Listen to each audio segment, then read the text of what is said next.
원부자재 이제 선정부터 레시피 개발한 거를 어떻게 잘 제조를 할 수 있는지 공정까지 개발하고 반응 테스트해서 전 공정 다 책임지는 사람이라고 보시면 될 것 같아요.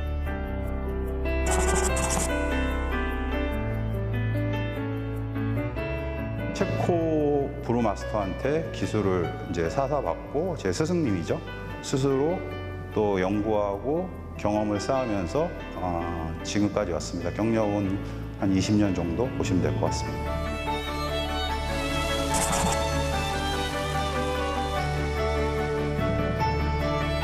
수제 맥주를 대중화시키는 부분이 가장 중요하다고 생각했어요. 워낙 그 시장이 작으니까 정말로 전국 맥주 한번 만들어 보고 대중들이 수제 맥주가 뭔지 알 수 있게 한번 해보자.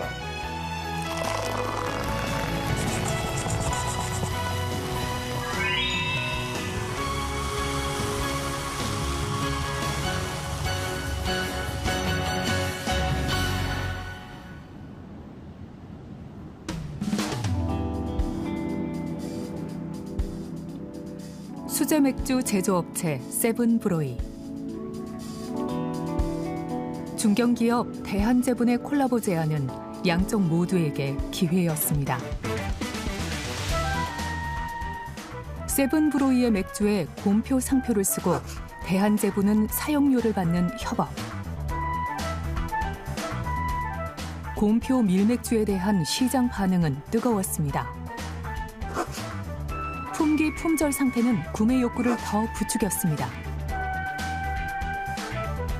출시 직후 대한제분의 주가는 치솟았고 이듬해 세븐브로이의 매출은 400억 원대로 가파르게 늘었습니다. 자, 요즘 편의점에서 수제 맥주가 불티나게 팔리고 있습니다. 국산 수제 맥주의 성장세도 가파른데요. 수제 맥주 시장도 덩달아 전성기를 맞습니다.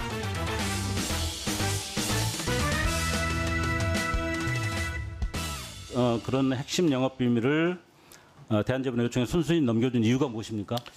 저희가 거부를 많이 했습니다. 네, 거부를 하다가 네. 알겠습니다. 수출에 필요해서 소정의 자료는 저희가 받았으나 다른 목적으로 사용은 하지 않았습니다. 일단 제가 그 여쭤본 것은 중견기업과 중소기업 협업의 성공 사례로 평가받던 두 기업의 대표는 국정감사장에서 증인으로 만났습니다.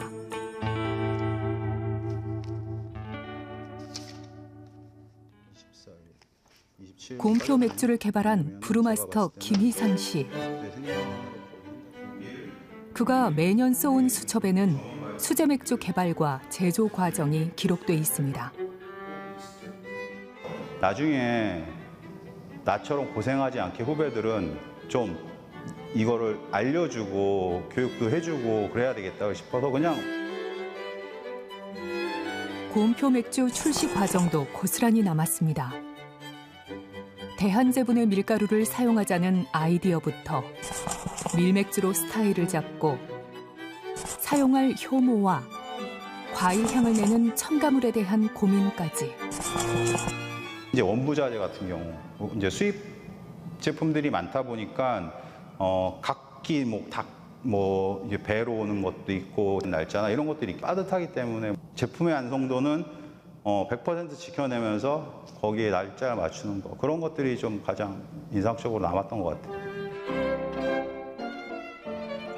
수제 맥주를 공장 양산 시스템에서 대량으로 만들어내는데 반년이 걸렸습니다.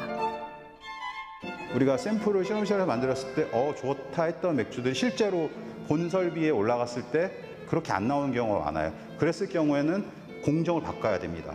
아마 6, 7개월 정도 걸렸던 것 같아요. 보통은 1년 이상 걸리는 경우도 굉장히 많거든요. 하지만 3년 만에 생산을 멈춰야 했습니다. 협업을 먼저 제안했던 대한제분이 계약 기간 만료를 석 달 남짓 앞두고 돌연 경쟁 입찰을 통보했습니다. 처음부터 입찰을 통해서 시작된 프로젝트가 아니었습니다. 저희가 전부 다 개발하고 저희가 유통하고 저희가 판매하는 이 시스템 안에 IP만 대한제분이 빌려준 형태였거든요. 그거를 이제 성공을 시켜놨더니 갑자기 경쟁 입찰로 전환을 하는 상황이 된 거예요. 그리고 2달 뒤 대한제부는 세븐브로이에 계약 갱신이 아닌 종료를 선언합니다. 대한제부는 왜 곰표 맥주의 매출이 오르던 시점에 협업 중단을 선택했을까? 그날 당사자들의 대화입니다. 소비자 입장에서 보는 관점에서 피로도가 증가했고요. 곰표에 대한 새로운 경험을 소비자들에게 제공을 해보자. 그거에 대한 원년이 2023년이 됐으면 좋겠다. 그런 결론을 냈습니다. 곰표는 타사하고 합니까? 아직 구체적으로 어떻게 할지는 결정된 것이 없습니다. 이 자리엔 대한제분 송인석 대표도 있었습니다. 저희가 여러 가지 마케팅 차원, 브랜드 이미지 제고, 새로운 사업에 대한 검토도 할 겸해서 진행한 것이고, 그런 다음에 어디라고 딱 결론을 낸 것은 아니고 아직까지 여러 가지 검토를 진행하고 있습니다.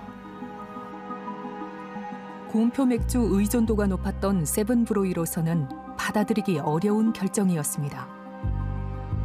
곰표의 매출이 97%까지 최대 그렇게 올라갔었기 때문에 굉장히 힘든 상황이 될 거라고 생각을 하고 있었습니다. 대한제분이 새로 선택한 사업자는 제주맥주. 그러나 출시된 곰표 맥주 시즌2는 대한제분의 설명과는 외견부터 거리가 멀었습니다. 사실 그때 생각이 어땠냐고 물어보면 혼란밖에는 생각이 안 나요. 뭐 전략이고 뭐고 없었습니다. 그게 똑같이 나와버리니까 더 충격이 컸죠. 이 폭이 브루마스터 김 씨. 계약 갱신을 거절당하고도 기대가 있었습니다. 공정한 경쟁에서 처음에는 졌다고 생각했어요. 처음에는. 곰표 맥주가 워낙 임팩트가 있는 맥주인데 이런 스타일 말고 어떤 스타일로 또 새롭게 나올까?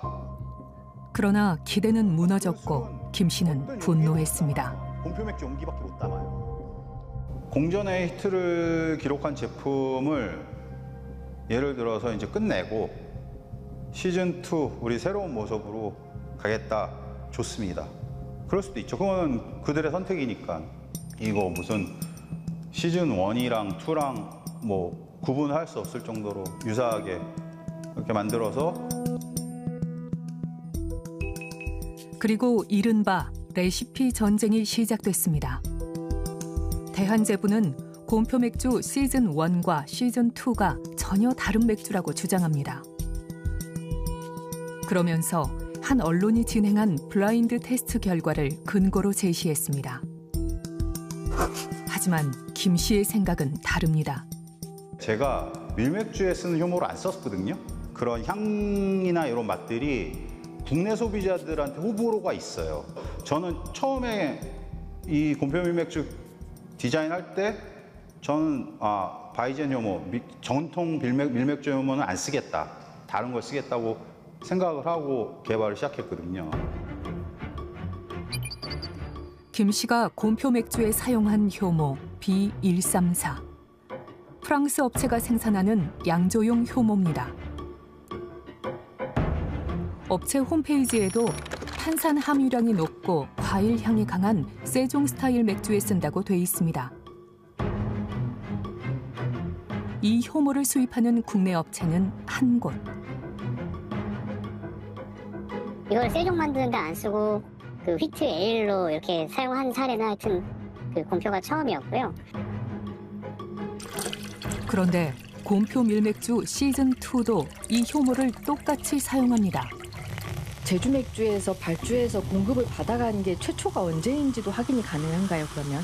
글쎄요, 그거는 그쪽 정보라 저희가 뭐 저희 정보라 저희가 확인해드리긴 좀 어렵죠. 곰표 맥주 특유의 향을 만들어낸 영국산 과일 추출 첨가물. 시즌2 역시 같은 수입사의 제품을 거의 같은 배합 비율로 썼습니다. 20년 경력의 김 씨가 곰표 맥주 레시피와 그에 맞는 생산 공정을 개발하는 데 투입한 시간은 6개월. 시즌2는 얼마나 걸렸을까? 시즌2가 출시된 건 2023년 6월. 대한제부는 제주맥주가 2023년 2월 낙찰자로 선정된 뒤 독자적으로 시즌2를 개발했다고 KBS에 답했습니다. 5달 가까이로 얼추 비슷하게 걸린 걸로 보입니다. 하지만 다른 정황이 확인됩니다. 세븐브로이가 낸 시즌2 판매 금지 가처분 신청에 대해 대한제분이 법원에 제출한 서면. 낙찰자 선정일이 2월이 아닌 4월 11일로 돼 있습니다. 시즌2 출시까지 2달여가 걸린 셈입니다. 제주맥주가 시즌2 생산을 맡긴 위탁 계약서를 보면 더 구체적으로 확인됩니다. 계약서엔 제조법, 제품 배합비 등이 기재된 공정도를 첨부한 걸로 돼 있습니다. 계약 날짜는 5월 1일. 곰표맥주 시즌2 제조업체로 선정된 뒤 20일 만에 시즌2의 제조 공정도, 이른바 레시피를 위탁 생산업체에 넘긴 겁니다. 당시 제조맥주 관계자는 입찰 전부터 곰표맥주 시즌2를 준비했다고 주장했습니다. 그 전에 했어요. 계약이 혹시 끝나지 않을까 싶어서 그 당시에는 대부분 이제 곰표맥주가 제일 잘 나갔기 때문에 그런 유사한 맥주들은 저희가 준비하고 있었죠. 기술 유출 의혹이 나옵니다. 그러니까 다 알죠. 이 업계에서는 말도 안 되는 일이라고. 불가능한 일입니다. 근데 원료의 배합비를 갖고 있다면 충분히 할 수 있지 않을까. 대한제부는 곰표맥주의 레시피, 즉 원료 배합비가 포함된 품목 제조 보고서와 제조 공정도를 가지고 있었습니다.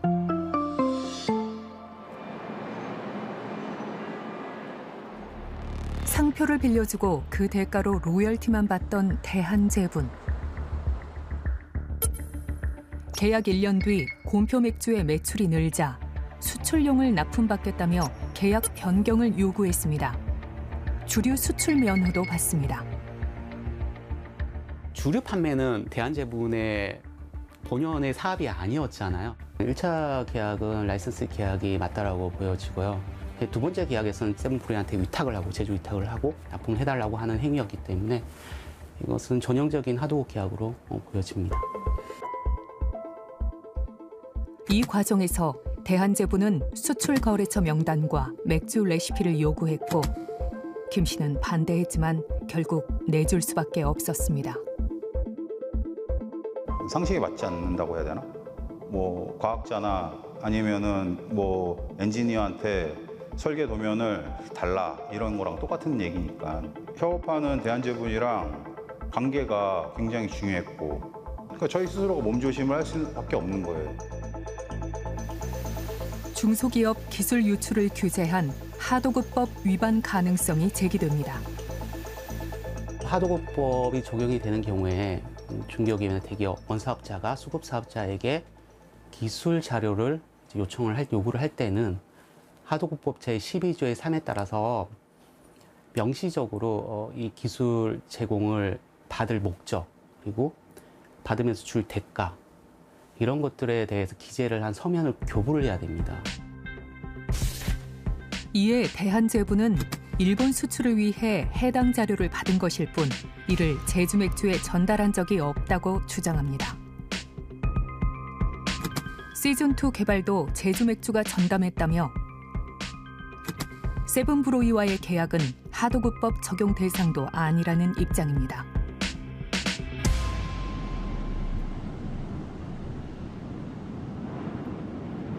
세븐브로이는 곰표 밀맥주 생산을 위해 2022년 300억 원을 투자해 전북 익산에 새 공장을 지었습니다. 회장, 대표이사까지 저희 공장을 다 방문해서 격려해 주시고 또 잘해보자고 또 말씀도 해주시고 그래서 전혀 의심의 여지가 없었습니다, 사실은. 그러나 계약 갱신은 이루어지지 않았고 이미 생산돼 있던 맥주 2천여 톤은 팔지 못하고 버려야 했습니다.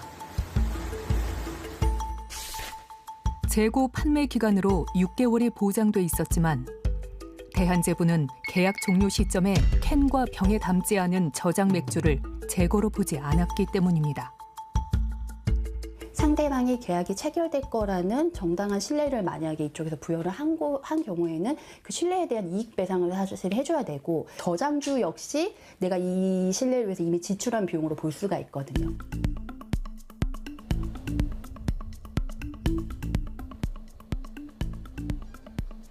계약 종료 당시 세븐브로이 매출의 97%는 곰표 맥주였습니다. 세븐브로이가 특별하게 대한제품에 불이익을 가하지 않고 있고 수익을 이제 가져다 주고 있는 것이고, 별다른 이유 없이 그 논의되고 있는 것을 무마시켜버리고 단절시켜버리거나, 이런 경우에는 이제 부당한 그 본인의 지위를 남용을 해서 부당한 거래 거절이 될 수 있다. 세븐브로이는 자금난 해결을 위해 공정위 신고를 취하하고 조정을 신청했지만 결국 무산됐습니다. 200억 원에 가까운 손해 주장에 대한제분이 제시한 조정액은 1억 원. 사실상 손해를 인정하지 않겠다는 의미로 해석됐습니다. 법률 분쟁으로 하게 되면 중소기업 입장에서는 피해를 입었음에도 불구하고 그 피해를 회복하는 데 있어서 많은 시간과 비용들이 수반이 되기 때문에 사실상 문제 해결하는 방법을 찾기가 어렵습니다. 회사가 도산되고 난 다음에는 도대체 어떻게 해결해야 될 것인가.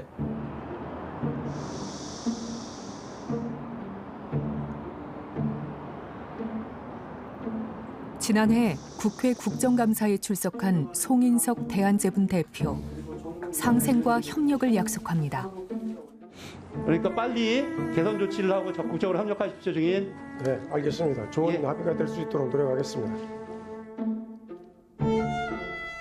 국회가 중재해 세븐브로이의 손해 주장을 검증한 보고서입니다. 갑과 을이 다 동의하는 그런 기관을 통해서 손해를 사정하자라고 얘기가 나왔고 동의했습니다. 그래서 어떤 기관을 선정하고, 그리고 또 어떤 부분들을, 어떤 항목들을 피해 항목에서 산정을 해서 계산해낼 거냐까지도 합의가 돼 있는 상황에서 조사가 진행된 거고요. 영수증 등 증빙을 통해 검증된 손해는 모두 68억 원. 저장 맥주 폐기로 외주업체에 물어줘야 하는 25억 원. 곰표 맥주 개발에 들어간 비용 13억 원 등이 포함됐습니다. 하지만 손해배상은 이루어지지 않고 있습니다.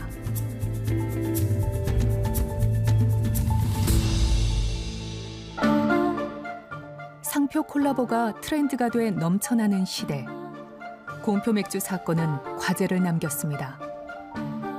상표권이 정말 막강한 경제 권력으로 작동하고 있다는 걸 느낄 수 있는 사건이었고요. 현행 공정거래법에서 이러한 상표권과 같은 거래상 지위 남용 행위를 명확하게 규율하고 있지 못하기 때문에 이번에 이걸 어떻게 대응해내고 향후에 어떻게 조치해 나가느냐가 향후에 콜라보를 하는 부분에 대해서 지침이 될 것이기 때문에 제가 좀 비상하게 좀 바라보려고 하고요.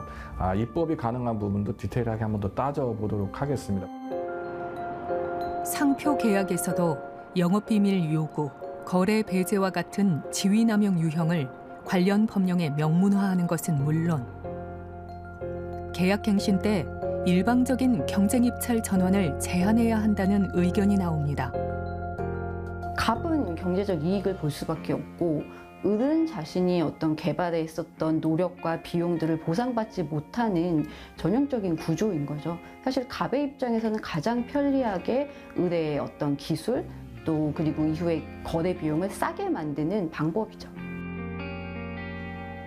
곰표 맥주 브루마스터에겐 상처가 남았습니다. 비도덕적이지 않나 그런 생각이 듭니다. 우리가 헤어질 때는 이유가 있습니다.